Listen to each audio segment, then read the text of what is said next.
aku ingat hidup aku ni dah cukup perit. Duit dalam dompet tinggal RM10. Beras pun tinggal sikit. Petang tadi, aku masak nasi kosong dengan sup telur hancur je untuk anak aku. Itu je yang mampu. Kita orang duduk makan kat pangkin luar rumah, ambil angin petang. Tengah aku suap anak aku perasan ada seorang budak lelaki ni, umur dalam 7 tahun, duk usah je kita orang dari celah pagar. Baju dia lusuh, rambut serabai. Aku nampak dia telan air liur tengok anak aku makan. Hati ibu aku ni tak sedap. Aku panggil dia. "Adik, nak makan sekali?" Mata dia terus bersinar. Bila aku hulur je pinggan nasi tu, Allah, laju dia makan. Macam seminggu tak jumpa nasi. Sampai tercekik, cepat-cepat aku bagi air. Rupanya mak ayah dia dah lama tak ada kat rumah. Dia menumpang kasih jiran je. Masa tu, air mata aku jatuh. Aku rasa bersalah sangat sebab selalu mengeluh miskin. Rupanya miskin aku ni mewah bagi orang lain. Sekurang-kurangnya anak aku tak pernah tidur lapar. Malam tu aku belajar satu benda. Rezeki ni bukan pada banyaknya duit, tapi pada rasa syukur. Miskin harta tak apa, jangan miskin hati.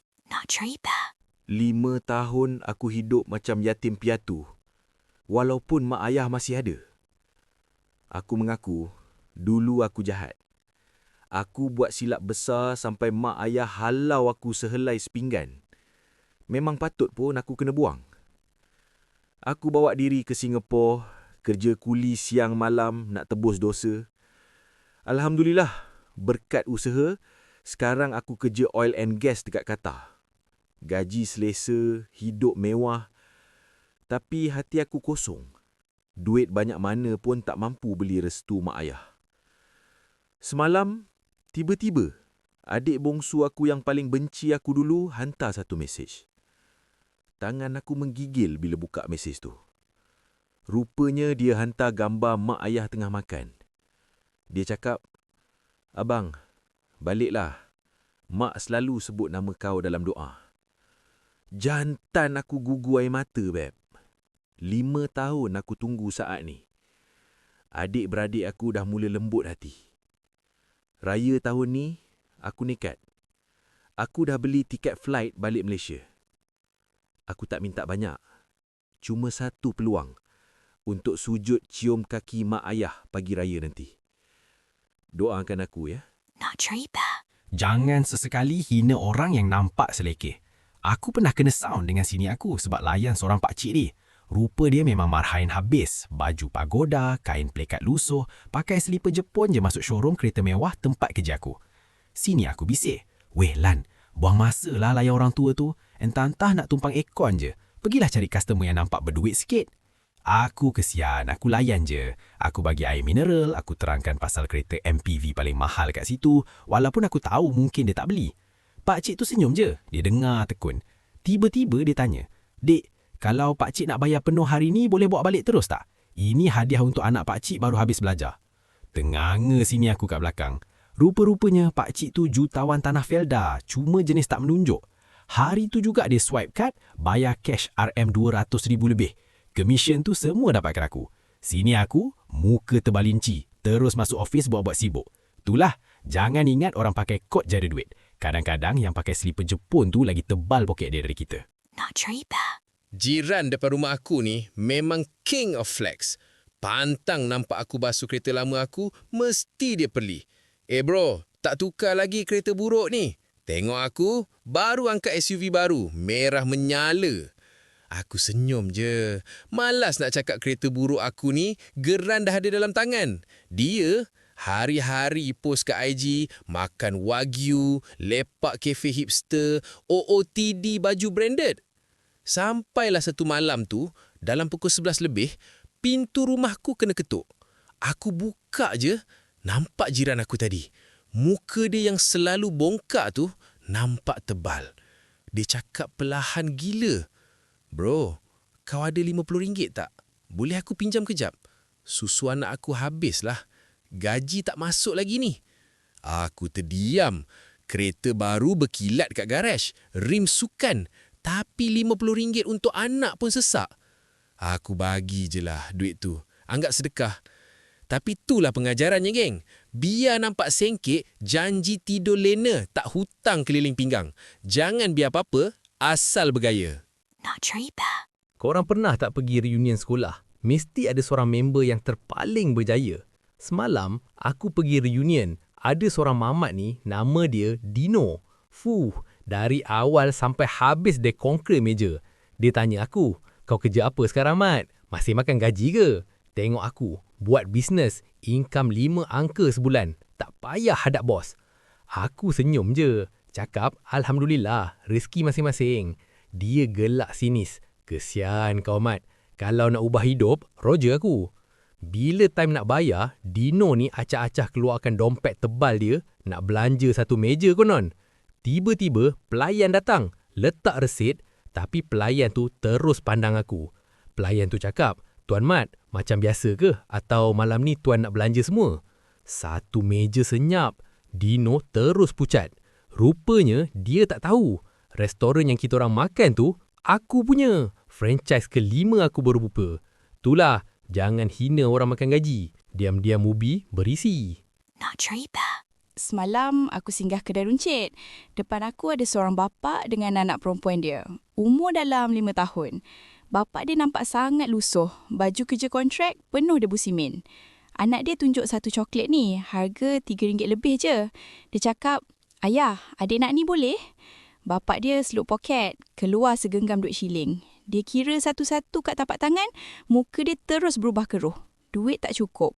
Dengan suara perlahan dia cakap, Maaf nak, ayah tak cukup duit. Nanti ayah gaji kita beli ya. Anak dia angguk faham, tapi mata dah bergenang air mata. Aku yang tengok kat belakang ni pun rasa sebab. Bapak dia letak balik coklat tu dengan tangan menggigil. Masa dia nak pusing keluar tu, tiba-tiba ada seorang brother kat belakang aku ni tepuk bahu dia. Brother tu tak cakap banyak. Dia ambil coklat tadi, dia bayar kat kaunter. Lepas tu, masa dia salam bapak tu dekat luar kedai, aku nampak dia selit sekeping not RM 50 warna hijau dalam tangan bapak tu. Brother tu senyum je terus jalan. Bapak tu terduduk kat tepi longkang, menangis teresak-esak sambil peluk anak dia. Kita tak tahu struggle orang lain. Mungkin RM50 tu kecil bagi kita.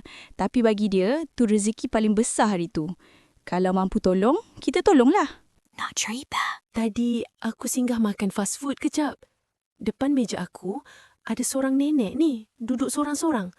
Pakaian dia lusuh sangat. Tudung pun nampak dah lama. Apa yang buat aku sebab, atas meja dia cuma ada satu cawan air kosong. Mata dia tak berkelip tengok keluarga kat meja sebelah tengah makan ayam goreng. Nampak dia telan air liur. Tapi dia tahan je. Aku tak sampai hati. Aku bangun, aku pergi kaunter, aku order satu set ayam paling besar. Masa aku bawa dulang tu ke meja dia, nenek tu nampak takut. Dia ingat aku nak halau dia sebab tak beli makanan. Bila aku letak dulang tu depan dia dan cakap, Nenek, ni rezeki untuk nenek. Tangan dia terus menggigil. Air mata dia jatuh laju. Dia cakap, terima kasih cu. Sebenarnya hari ni hari jadi nenek. Anak-anak dah lama tak balik. Nenek teringin nak makan sedap sikit. Tapi duit tak cukup. Allah, luluh hati aku. Aku duduk situ, teman dia makan sampai habis. Kadang-kadang bahagia tu bukan pada harta, tapi pada ingatan. Nak cerita? Kepada lelaki luar Johor yang nak kahwin dengan orang Johor, dengar pesan aku ni.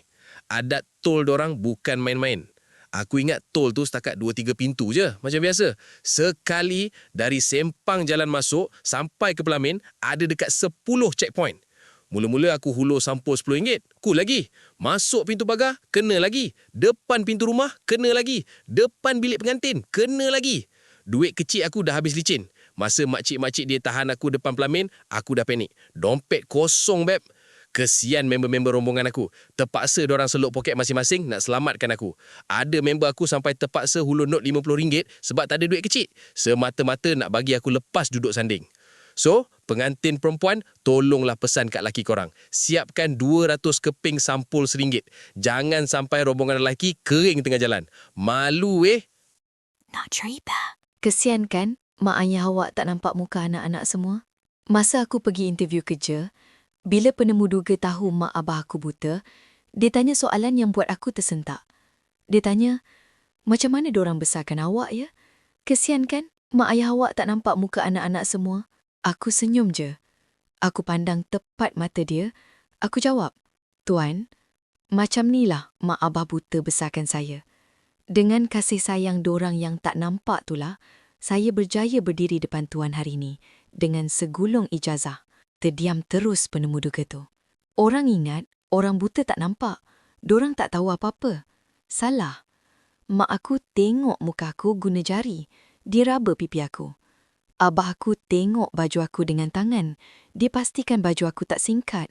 Kasut aku tak koyak sebelum keluar rumah. Mata dorang mungkin gelap. Tapi hati dorang lagi celik dari kita yang celik ni. Hargailah mak ayah selagi ada. Nak cerita? Korang pernah tak rasa culture shock bila balik kampung belah suami? Aku baru kahwin, pertama kali ikut balik kenduri kat kampung dia. Ya Allah, terkejut aku. Rupa-rupanya kat sini, adat dia lelaki wajib makan dulu. Kita yang perempuan ni kena duduk dapur, tunggu dorang habis melantak, baru boleh makan. Bayangkan, majlis mula lepas isyak. Perut aku dah berkeruncung dari pukul 8. Tapi kita orang kena tunggu sampai dekat pukul 10 malam. Bau gulai kambing, ayam masak merah, menusuk hidung. Tapi tengok dorang kaum bapa ni makan sambil borak punyalah lama. Macam tak ingat orang belakang ni lapar. Aku dah tak tahan, muka dah masam mencuka. Tiba-tiba suami aku masuk dapur senyap-senyap. Dia hulur satu pinggan penuh lauk yang dia tapau senyap-senyap masa orang tak nampak. Dia bisik, sayang makan ni dulu. Abang tahu sayang lapar. Jangan bagi tahu mak. Selamat nyawa. Nasib baik dapat laki yang faham. Kalau tak, mau kebuluh aku kat situ. Korang ada tak pengalaman pelik macam ni? Jangan lupa subscribe, like dan share.